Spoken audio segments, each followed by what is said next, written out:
What's up, guys? Over the past week, I've changed my keyboard settings from the classic QWERTY to DVORAK, and in that time, I've been trying to improve my typing speed. In this video, I'm going to help you improve your typing speed.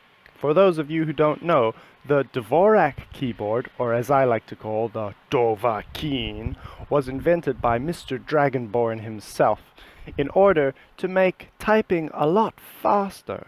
So he created a system where 70% of the letters we type every day are in the home row. This means you don't really have to move around your big clawy hands and make mistakes while you do it. The site I used to practice on recommended moving on to the next level if I could finish 100 words in 15 minutes. So that was my goal.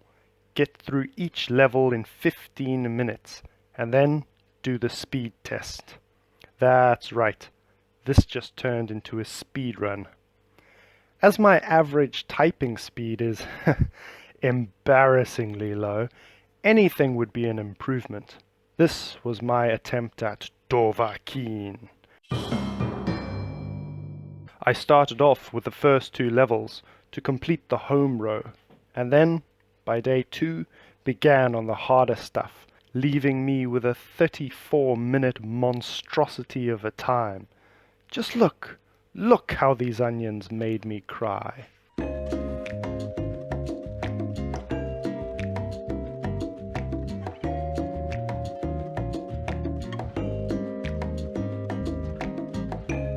Having done this for day 3 and 4 for the millionth time, I began picking up speed. Call me a cheapskate, but I was on track, hitting the mark at 85%. On to level 4, or as I like to call it, the stupid letters, making up 8% of all keystrokes, and certainly the most frustrating of letters. Even so, I started off with a very respectable time and only got better. Oh yeah, it's all coming together. I tried this in 2 ways. The first was very carefully, trying to make as few mistakes as possible. And the other, I went off muscle memory, trying as quickly as I could. And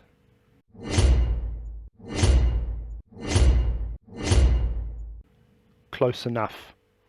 Now it is time for the final boss fight, the speed test. I prayed to the gods of the internet, sacrificed a mouse, summoned Solaire, and it was time.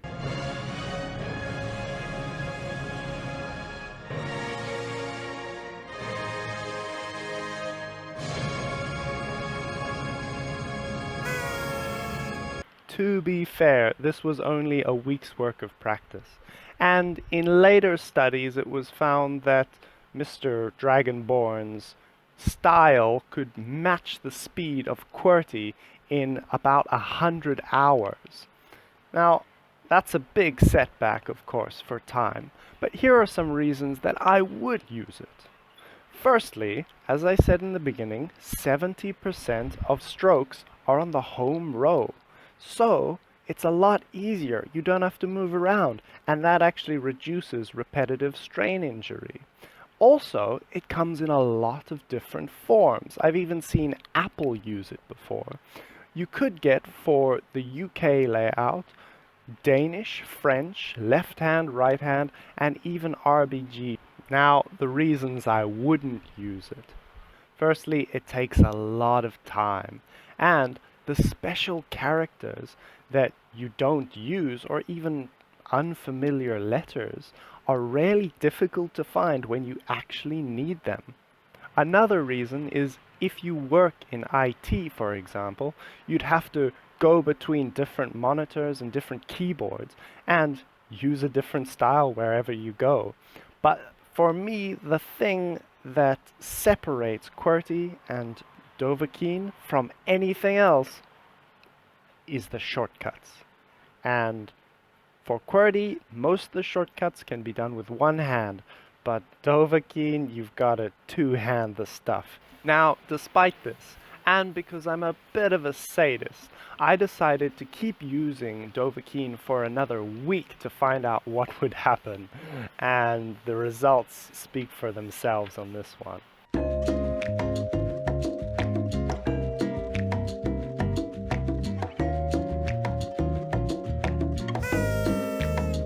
As you can see, it didn't really affect much of what I was doing, and to make it worse, I tried to switch back to QWERTY right after the 2 weeks.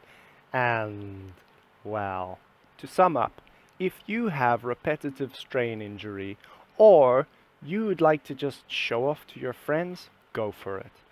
Dovahkiin is a way to go. It technically works. You should be able to do something with it. But if you just want to improve your own typing speed, practice QWERTY. There's nothing wrong with QWERTY.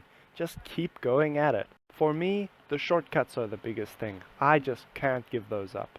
So, I'll be sticking with QWERTY from now on. Thanks for watching, and I hope to see you in the next video.